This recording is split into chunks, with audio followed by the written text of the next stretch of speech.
Buenos días a todos, nosotros somos el grupo número 2 y el día de hoy les vamos a presentar la NIF 13, medición del valor razonable.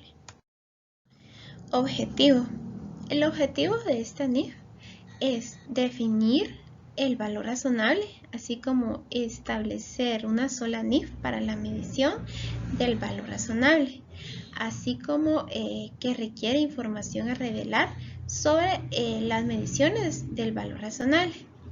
El alcance de esta norma es que cuando se aplique, cuando una norma lo requiera o permita la medición del valor razonable o la información a revelar acerca de las mediciones del valor razonable, esta norma se aplicará tanto en la medición inicial como en la medición posterior. Definición del valor razonable. La norma define el valor razonable como el precio que se recibiría por vender un activo o se pagaría por transferir un pasivo en una transacción ordenada entre participantes del mercado en la fecha de medición. También define al activo o pasivo. Cuando se realiza la medición del valor razonable, se va a hacer tanto para un activo como para un pasivo. Al medir el valor razonable, una entidad va a tomar en cuenta las características del activo o del pasivo de una forma en que los participantes del mercado tendrán que fijar el precio de dicho activo o pasivo en la fecha de medición. Estas características estas características las debe cumplir el activo o el pasivo por igual. La condición y la localización del activo y las restricciones si las hubiera sobre la venta o el uso del activo. Entonces, estas características se deben tomar en cuenta para la medición del valor razonable tanto del activo como del pasivo. La transacción. La medición del valor razonable se va a suponer ya sea de un activo o un pasivo que se va a intercambiar en una transacción ordenada entre participantes del mercado para vender un activo o transferir un pasivo. Entonces la transacción se va a dar ya sea por vender un activo o por transferir un pasivo. Otro de los factores que influyen al momento de medir el valor razonable es el apartado de la transacción, ya que la NIF 13 supone que dicha transacción puede llevarse a cabo ya sea en un mercado principal o ya sea en el mercado más ventajoso, porque puede llegar a existir que un activo se pueda transferir en un mercado donde tenga mayor presencia, mayor actividad o en diferentes mercados que manejen diferentes precios. Es por ello que es el momento de buscar los diferentes tipos de mercados. La entidad que quiere intercambiar su activo deberá de recaudar la suficiente información para poder tener un punto de referencia de cuál es el mejor valor razonable para este intercambio. Es por ello que los participantes del mercado también tienen mucha influencia al momento de medir el valor razonable, porque cada uno de ellos estará velando por su diferente interés económico y determinará con quién desea intercambiar o transferir ya sea el activo o el pasivo y por lo tanto determinar el valor razonable de este. El precio es uno de los, es como lo que define el valor razonable, ya que el precio se determinará dependiendo de las condiciones presentes que tenga el mercado en ese momento en que se lleve la transacción. Por último, tenemos el tema de la aplicación del valor razonable a activos no financieros y la norma nos indica principalmente que deberemos de tener en cuenta cuál es la capacidad que tienen los participantes del mercado en la transacción para poder generar beneficios económicos, ya sea mediante la utilización de este activo en su máximo y mejor uso o ya sea por la venta de este. A partir de ahí, nosotros manejaremos diferentes supuestos para poder medir el valor razonable a activos no financieros. Continuando con la exposición, la aplicación a pasivos e instrumentos de patrimonio propios de una entidad Tenemos que una medición a valor razonable supone que un pasivo financiero o el instrumento de patrimonio de la entidad se transfiere a un participante del mercado en la fecha de la medición. En esta situación, el pasivo permanecería en circulación y se requeriría al participante del mercado receptor de la transferencia y satisfacer la obligación. El pasivo no se liquidaría. Y también el instrumento de patrimonio de la entidad, el participante del mercado receptor de la transferencia cargaría con los derechos y responsabilidades asociados con el instrumento. También el instrumento no se cancelaría. La entidad maximizará el uso de datos de entrada observables relevantes, tales como precios cotizados sin ajustar, y minimizará el uso de datos de entrada no observables para cumplir con el objetivo de una medición del valor razonable, para hacerlo más ajustado a la realidad. Tenemos en los pasivos e instrumentos de patrimonio mantenidos como otras partes como activos, que en estos casos, cuando el precio cotizado de la transferencia del pasivo sea idéntico o similar, la entidad medirá el valor razonable del pasivo de la siguiente forma, utilizando el precio cotizado en un mercado activo, y si el precio no se encuentra disponible, hay que utilizar las dos técnicas de valoración, que sería el enfoque de ingreso, que sería la técnica de valor presente, y un enfoque de mercado, que sería precios cotizados de pasivo. También tenemos el riesgo de incumplimiento y restricción de la transferencia. El valor razonable de un pasivo refleja el efecto de riesgo del incumplimiento. El riesgo de incumplimiento se supone que es el mismo antes y después de la transferencia del pasivo. Al medir el valor razonable de un pasivo, una entidad tendrá en cuenta el efecto de su riesgo de crédito y cualesquiera otros factores que puedan influir en la probabilidad de que la obligación se satisfaga o no. Y en la restricción que impide la transferencia de un pasivo o de instrumento de patrimonio propio de la entidad, al medir el valor razonable de un pasivo o de un instrumento de patrimonio propio de la entidad, no incluirá un dato de entrada separado o un ajuste a otros datos de entrada relacionados con la existencia de una restricción, la cual impide la transferencia de la partida. Continuamos con el siguiente compañero, gracias. Pasivo financiero, con una característica que lo haga exigible a petición del acreedor. Este es el valor razonable de un pasivo financiero con una característica de disponibilidad inmediata. Esto se podría decir como por ejemplo un depósito a la vista. Aplicación a activos financieros y pasivos financieros con posiciones compensadas en riesgo de mercado o riesgo de crédito de la contraparte. Se permite que una entidad utilice la excepción del párrafo 48 si cumple con lo siguiente. Que gestiona el grupo de activos financieros y pasivos financieros sobre la base de la exposición neta de la entidad a un riesgo de mercado concreto o al riesgo de crédito de una contraparte concreta, de acuerdo con la gestión del registro del riesgo documentada o la estrategia de inversión de la entidad.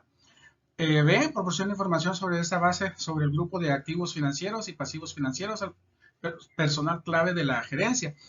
Y C. Se le requiere o ha elegido medir esos activos financieros y pasivos financieros a valor razonable en el estado de situación financiera al final de cada periodo sobre el que se informa. Exposición al riesgo de mercado. Si son gestionadas sobre la base de la exposición neta de la entidad o un riesgo de mercado particular, la entidad aplicará el precio dentro de la diferencial del precio comprador-vendedor que sea más representativo del valor razonable en las circunstancias de la exposición neta de la entidad a esos riesgos de mercado. Exposición al riesgo de crédito de una contraparte particular. Al ser contraídos con una contraparte particular, la entidad incluirá el efecto de la exposición neta de la entidad del riesgo de crédito de esa contraparte o la exposición neta de la contraparte al riesgo de crédito de la entidad en la medición del valor razonable cuando los participantes del mercado tuvieran en cuenta los acuerdos existentes que mitiguen la exposición de riesgo. El valor razonable en el reconocimiento inicial, cuando se adquiere un activo o asume un pasivo en una transacción de intercambio, para ese activo o pasivo el precio de la transacción es el precio pagado por adquirir el activo, pues es un precio de entrada. Y por el contrario, el valor razonable del activo o pasivo es el precio que se recibiría por vender el activo o pagaría por transferir el activo, es un precio de salida. Si otra NIF requiere o permite que una entidad mida un activo o un pasivo inicialmente a valor razonable y el precio de la transacción difiere del valor razonable, la entidad reconocerá la ganancia o pérdida resultante en el resultado del periodo, a menos que la NIF especifique otra cosa. Gracias. A continuación, siguiente compañero. Muy bien, vamos a continuar y vamos a platicar un poquito sobre las técnicas de valorización. Y dice que una entidad es la encargada de velar o ver por qué técnicas de valoración se van a utilizar y que estas técnicas sean apropiadas a las circunstancias en las que se van a implementar.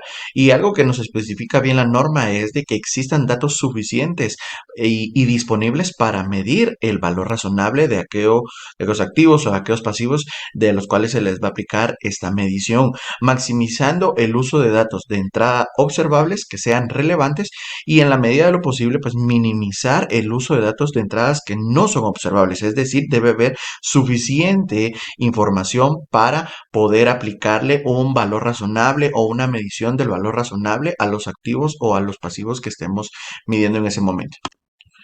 Muy bien, y para continuar, dice que el objetivo de utilizar una técnica de valorización es estimar. Recordemos que una estimación es un valor aproximado o un importe aproximado que se le agrega a un bien o a una partida contable. En este caso, dice que es estimar el precio al que tendría lugar una transacción en el momento de la venta del activo o la transferencia de un pasivo. Es decir, que es la técnica que nosotros vamos a utilizar para agregarle el importe correcto o el más allegado posible al momento de que surja una venta o una transferencia de este bien. Muy bien, vamos a seguir y vamos a hablar sobre los datos de entradas para las técnicas de valorización. Recordemos que con anterioridad habíamos hablado de que para aplicar una correcta medición teníamos que tener datos observables, datos de entrada observables.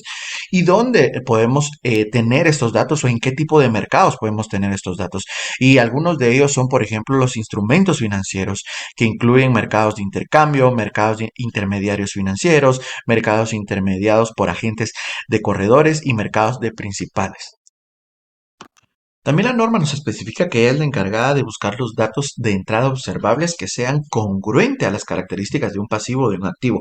Es decir, si vamos a mirar un activo, que sus características sean propias de un activo y lo mismo para aquellas que sean un pasivo.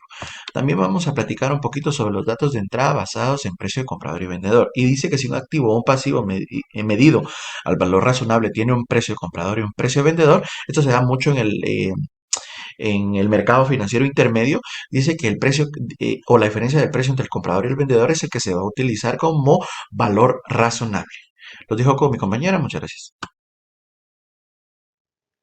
Buen día, licenciados compañeros. Yo voy a continuar hablándoles sobre la NIF 13 acerca de la jerarquía del valor razonable. Y la norma nos da más que todo ejemplos de datos de entrada de nivel 2 para activos y pasivos. Comienza con la permuta financiera de tasa de interés que paga variable y recibo fijo basado en la tasa de permuta financiera de la tasa ofrecida intercambiaria de Londres. También es ejemplo de esta la permuta financiera de tasa de interés que paga variable y recibe fijo, basada en una curva de rendimiento denominada en una moneda extranjera. La número 3 sería la permuta financiera de tasa de interés que paga variable y recibe fijo, basada en una tasa de prima de riesgo bancaria específica. Y el último ejemplo, sería la opción a 3 años sobre acciones negociadas en un mercado de valores. Y también la norma nos da ejemplos de los datos de entrada del nivel 3 para activos y pasivos concretos y son los siguientes. Número 1 sería la permuta financiera de moneda extranjera a largo plazo, número 2 sería la opción a 3 años sobre acciones negociadas en un mercado de valores. La número 3, permuta de tasa de interés. Número 4, pasivos por desmantelamiento asumidos en una combinación de negocios. También la norma nos habla acerca de la medición del valor razonable cuando el volumen o nivel de actividad de un activo o un pasivo ha disminuido de forma significativa. La norma nos dice que el valor razonable de un activo o pasivo puede verse afectado cuando ha habido una disminución significativa en el volumen o nivel de actividad para ese activo o pasivo en relación con la actividad de mercado normal para el activo o pasivo. También la norma nos habla de la identificación de transacciones que no son ordenadas. Nos dice que la determinación de si una transacción es ordenada o no lo es más difícil si ha habido disminuciones significativas en el volumen o nivel de actividad del activo o pasivo en relación de la actividad del mercado normal para el activo o pasivo similares a este. Y como último les voy a hablar del uso de precios estimados proporcionados por terceros. Nos dice que esta NIF no impide el uso de precios estimados proporcionados por terceros, tales como los servicios de fijación de precios o agentes corredores de una entidad que ha determinado el precio estimado proporcionado por dichos intereses y desarrollados de acuerdo con esta NIF. Esto sería todo de mi parte. Muchas gracias por su atención.